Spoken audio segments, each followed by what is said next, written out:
ఆంధ్రప్రదేశ్ యువతకు శుభవార్త. ప్రభుత్వం చేపట్టిన వర్క్ ఫ్రం హోం సర్వే గురించి మీకు తెలుసా? ఆంధ్రప్రదేశ్ ప్రభుత్వం రాష్ట్రంలోని నిరుద్యోగ యువతకు మరియు ఉద్యోగులకు మెరుగైన అవకాశాలు కల్పించే లక్ష్యంతో ఆగస్టు 1, 2025 నుండి వర్క్ ఫ్రం హోం సర్వేని ప్రారంభించింది. ఇది కేవలం ఒక సర్వే మాత్రమే, ఉద్యోగ ప్రకటన కాదు. భవిష్యత్తులో ఉద్యోగ అవకాశాల కోసం అర్హత కలిగిన వారి డేటాను సేకరించడం దీని ప్రధాన ఉద్దేశ్యం.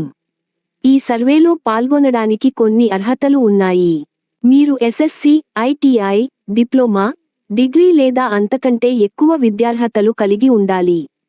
18 నుండి 50 సంవత్సరాల మధ్య వయస్సు ఉన్నవారు ఈ సర్వేలో పాల్గొనవచ్చు. ఈ సర్వేను గ్రామ, వార్డు సచివాలయాల సిబ్బంది, వాలంటీర్లు నిర్వహిస్తున్నారు. వారు మీకు ఇంటింటికి వచ్చి ఈ సమాచారాన్ని సేకరిస్తారు. మీరు మీ వివరాలను నమోదు చేయడానికి మీ స్థానిక సచివాలయాన్ని కూడా సంప్రదించవచ్చు. సర్వేలో పాల్గొనే ముందు మీరు కొన్ని డాక్యుమెంట్లను సిద్ధం చేసుకోవాలి. అవి: ఆధార్ నంబర్, ఓటీపీ లేదా బయోమెట్రిక్ వెరిఫికేషన్ కోసం మొబైల్ నంబర్, ఈమెయిల్ ఐడి, విద్యార్హతల సర్టిఫికెట్లు, ఏ కోర్సు చదివారు, ఏ సంవత్సరం పాస్ అయ్యారు, వచ్చిన మార్కులు, పర్సెంటేజ్, చదివిన సంస్థ వివరాలు. ఈ వివరాలను సచివాలయ సిబ్బంది వారి మొబైల్ యాప్లో నమోదు చేస్తారు.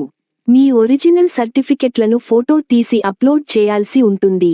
సచివాలయం సిబ్బంది మీ ఇంటికి రాకపోతే, మీరు నేరుగా మీ గ్రామ లేదా వార్డు సచివాలయాన్ని సంప్రదించవచ్చు. సర్వేలో మీ వివరాలను నమోదు చేసుకోవడానికి ఇది సులభమైన మార్గం. సచివాలయంలో మీరు తీసుకెళ్లాల్సిన ముఖ్యమైన పత్రాలు: ఆధార్ నెంబర్, మీరు చదువుకున్న అన్ని సర్టిఫికెట్లు, మొబైల్ నెంబర్, ఈమెయిల్ ఐడి.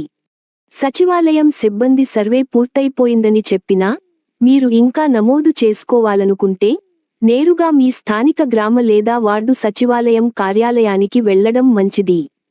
ఈ సర్వే కోసం, సిబ్బంది వారి GSWS ఎంప్లాయీస్ మొబైల్ యాప్ని ఉపయోగించి వివరాలను నమోదు చేస్తారు.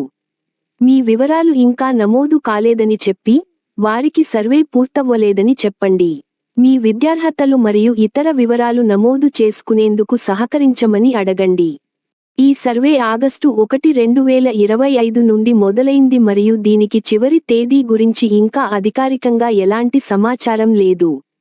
కాబట్టి, సాధ్యమైనంత త్వరగా సచివాలయానికి వెళ్లి మీ వివరాలను నమోదు చేసుకోవడం ఉత్తమం. మా ఈ వీడియో మీకు నచ్చినట్లయితే లైక్ చేయండి, షేర్ చేయండి, సబ్స్క్రైబ్ చేయండి.